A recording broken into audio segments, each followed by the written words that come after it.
RGB জিনিসটা কি করে কালারের স্যাচুরেশন বাড়ে, কি করে কালারের কন্ট্রাস্ট বাড়ে। কন্ট্রাস্ট হচ্ছে কোনো কালারের গভীরতাকে বোঝায়। শেডটা ক্যামেরার ভাষায় আসে কালার বিট হিসাবে। কালারের গভীরতা বা কালারের ঘনত্ব এই দুটোর মধ্যে তফাৎ। কত কালারের বিট বেশি হবে কালার শেড বেশি তৈরি হবে। এবার গভীরতা কিসের সাপেক্ষে মাপবো? এই কালার শেড কি করে তৈরি হয়। স্যাচুরেশন কমালে কি হয়, লালটা একটুখানি হালকা হয়ে যাচ্ছে। কালার নিয়ে সবারই সমস্যা আছে। কালার বিষয়টা কি? তো ক্যামেরায় আরজিবি শব্দ দেওয়া থাকে, কোথাও দেওয়া থাকে sRGB, কোথাও দেওয়া থাকে অ্যাডোব আরজিবি। তো আরজিবি জিনিসটা কি?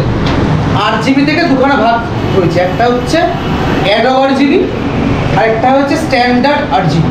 ক্লিয়ার? তো আরজিবি বিষয়টা কি? আরজিবি হচ্ছে রেড, গ্রিন, ব্লু, তিনটে প্রাইমারি কালার, যে কালার দিয়ে সমস্ত অন্যান্য কালার তৈরি হয়েছে আমাদের ফটোগ্রাফির ক্ষেত্রে। যে ডিফারেন্ট কালারগুলো ইউজ করি, কী করে ইউজ করি, কী করে কালারের স্যাচুরেশন বাড়ে, কী করে কালারের কন্ট্রাস্ট বাড়ে, এইগুলো আমরা আজকে দেখব। প্রশ্ন হচ্ছে স্যাচুরেশন কি, প্রশ্ন হচ্ছে কন্ট্রাস্ট কি। অনেকে এটা ভুলিয়ে যায়। কন্ট্রাস্ট হচ্ছে কোনো কালারের গভীরতাকে বোঝায়। যে কোনো কালারের গভীরতাকে কে বোঝায়? কন্ট্রাস্ট। কন্ট্রাস্ট মিনস বা contrast measures the depth of any colour. Clear? Saturation কি? স্যাচুরেশন মেজার্স বা saturation means the density of colour. প্রশ্ন হচ্ছে এবার গভীরতা, কালারের গভীরতা বা কালারের ঘনত্ব এই দুটোর মধ্যে তফাৎ কি? এটা আমরা একটু করেই বুঝবো। অ্যাকচুয়ালি কালারের গভীরতা বলতে যেটা বোঝায় সেটা হচ্ছে একটা কালারকে আমরা কতগুলো শেড, কতগুলো কালারের শেডে তাকে বিভাজন করতে পারি।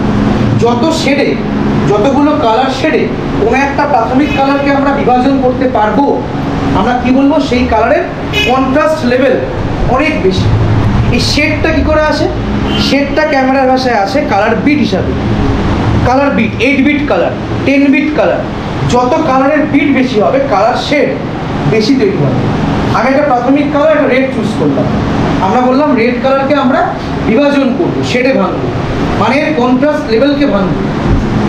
তখন আমরা চুজ করলাম 8 বিট, মানে 2 টু দি পাওয়ার 8, মানে 256 খানা কালার শেডে আমি সেই প্রাথমিক রেড কালারকে ভাঙতে পারবো।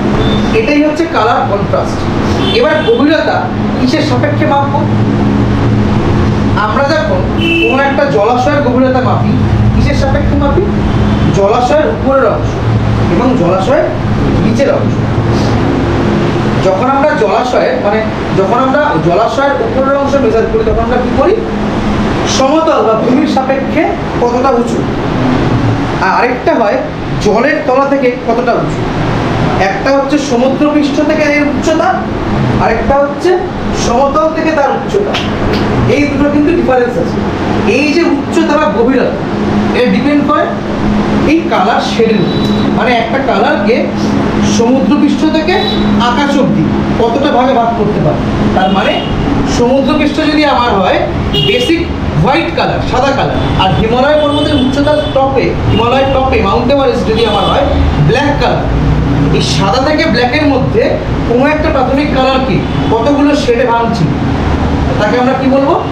Colour contrast. তার মানে কালারের গভীরতা। মাঝখানে ইন্টার করিস যখন এই বলছি, হ্যাঁ বাজে অভ্যাস। এটা হচ্ছে কালারের কি ডেপথ, যেটা মেজার করে কন্ট্রাস্ট। সোজা কথা, কালারের কন্ট্রাস্ট মানে কোনো একটা কালার কতটা হালকা, কতটা গাঢ়। না, পুরোপুরি এটা ঠিক কথা নয়। এই হালকা মানে ওই আমি যে একটা প্রাথমিক কালার চুজ করলাম সেখান থেকে হালকায় গেলাম, মানে সাদার দিকে গেলাম, সেখানে কালারকে কটা ভাগে ভাগছি আমি, তার মধ্যে কটা কালার শেড আছে, এটা ডিপেন্ড করে কন্ট্রাস্টের উপরে। কন্ট্রাস্ট কমালে সাদার দিকে কি হয়? কালার শেড তৈরি হয়। কন্ট্রাস্ট বাড়ালে ব্ল্যাকের দিকে কি হয়? কালার শেড তৈরি হয়। এখানে কিন্তু কতটা গাঢ় বা কতটা হালকা পুরোপুরি কিন্তু তা নয়। এখানে কালোর দিকে মানে ব্ল্যাকের দিকে যেতে গেলে পিঙ্ক কালার থেকে যদি আমরা ব্ল্যাকের দিকে যেতে চাই, এর মধ্যে কতগুলো কালার শেড আছে, এটা কিন্তু ডিপেন্ড করে কালারের গভীরতার উপরে। তার মানে এটা ডিপেন্ড করে কালারের কন্ট্রাস্টের উপর। স্যাচুরেশন মানে কি? Colour density. মনে করো আমার কাছে 1 গামলা চিনি আছে, 1 গামলা চিনি আছে, সেখান থেকে আমি 1 চামচ চিনি তুলি। ক্লিয়ার? একটা বালতি আছে, বালতির মধ্যে যদি আমি 1 চামচ চিনি দিই, সেই বালতির কি মিষ্টতা কি বাড়বে না কমবে? খুব কম মিষ্টি হবে। কম মিষ্টি হবে। 1 বালতির মধ্যে 1 গামলা চিনি দিতে হবে, মিষ্টি কি হবে? বেড়ে যাবে। এবার প্রশ্ন হচ্ছে কালারের ক্ষেত্রে এটাকে আমরা বুঝবো কী করে? মনে করো আমি একটা কালার কিনেছি, আবির নিয়েছি, সেই আবির থেকে 1 চামচে আবির আমি নিয়ে নিলাম। তাহলে ওই যে আবিরটা নিয়েছি, সেই আবিরের একটা নিজস্ব শেড আছে কালারের, তাহলে সেই আবিরটার একটা নিজস্ব কী আছে? কন্ট্রাস্ট রয়েছে। আজকে আমরা বলি যে এই লালটা খুব গ্লজি লাল, এই লালটা মেটে লাল, এই লালটা ফ্যাকাশে লাল, মানে কি লালের অনেকগুলো কন্ট্রাস্ট। ঠিক সেরকমই একটা কন্ট্রাস্টে আমি লাল রং নিয়েছি, তার মানে তার কন্ট্রাস্ট কিন্তু ফিক্সড আমার কাছে। এবার মেজার করবো কি? স্যাচুরেশন। সেই কন্ট্রাস্টের শেডটা আমি কতটা পরিমাণ বাড়াবো, মানে কতটা পরিমাণ সেই শেডটা ব্যবহার করব, আর সেই শেডটা কতটা পরিমাণ ব্যবহার করব না, এটা হলো স্যাচুরেশন। কোনো একটা ছবিতে লাল, নীল, হলুদ, সবুজ অনেকগুলো কালার রয়েছে, প্রত্যেকটা কন্ট্রাস্ট আমার কাছে ফিক্সড হয়ে গেল। কন্ট্রাস্ট ফিক্সড হওয়ার পরে আমি চাইছি লালটাকে বেশি গুরুত্ব দিতে, তখন কিন্তু আমি আর কন্ট্রাস্ট বাড়াবো না। তখন কী করবো? যে কন্ট্রাস্টের লালটাকে আমি চুজ করেছি তার গাঢ়ত্বকে বাড়াবো বা তার গাঢ়ত্বকে কমাবো। তখন আমাদের দেখা যায় কি, স্যাচুরেশন কমালে কী হয়? লালটা একটুখানি হালকা হয়ে যাচ্ছে, লালটা একটুখানি কী হচ্ছে? বেড়ে যাচ্ছে। আমাদের মনে হয় কি কালারটা কমছে বাড়ছে না, যে প্রাথমিক কন্ট্রাস্টেবল লাল কালারটা চুজ করেছি তার ঘনত্ব বাড়ছে, কালার ডেন্সিটি বাড়ছে, অথবা তার কালার ডেন্সিটি কমছে। এটা হলো স্যাচুরেশন। ওই লাল গেঞ্জির একটা শেড হচ্ছে এই লাল গেঞ্জি, এই লাল গেঞ্জিটা একটা শেড ওই লাল গেঞ্জি। তো এই লাল গেঞ্জির শেডে যদি আমি কী করি? স্যাচুরেশন কমাই, তাহলে এই শেডের সাপেক্ষে কমবে, প্রাথমিক লালের সাপেক্ষে কমবে? কমবে না তো। এই শেডের রেসপেক্টে লাল, এই শেডটা কমবে, তাহলে আমি কী করলাম? এই শেডের স্যাচুরেশন কমালাম, এই শেডের রেসপেক্টে বাড়াচ্ছি, তখন কী হবে? এই শেডের স্যাচুরেশন বাড়াচ্ছি, কন্ট্রাস্ট নয়।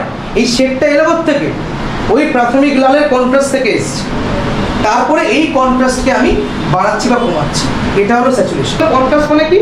আমি একটা প্রাথমিক কালারের রেসপেক্টে একটা কালার শেডকে চুজ করলাম।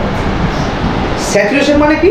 সেই কালার শেডের কালারের ঘনত্বকে আমি কতটা বাড়াচ্ছি, কতটা কমাচ্ছি, যেটা আমরা খালি চোখে কী দেখি?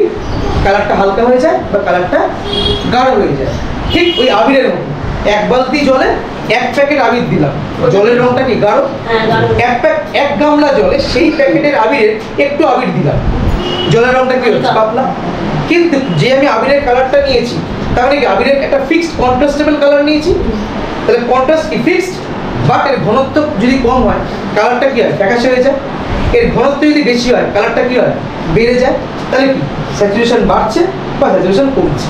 এইবার যখন ওই কালারটার উপরে এক্সট্রা আমি লাইট ফেলছি, তখন সেই কালারটার কি হচ্ছে? গ্লোনেস বাড়ছে, মানে কালারটার কি হচ্ছে? ভাইব্রেন্স বাড়ছে। যখন সেই কালারটার উপরে লাইটটা ফেলছি না, লাইটটা কমিয়ে দিচ্ছি, তখন কি হচ্ছে? একটু অন্ধকারাচ্ছন্ন হয়ে যাচ্ছে, গ্লোনেস থাকছে না, তখন সেটা কি হচ্ছে? ভাইব্রেন্স কমে যাচ্ছে। এই হচ্ছে তফাৎ।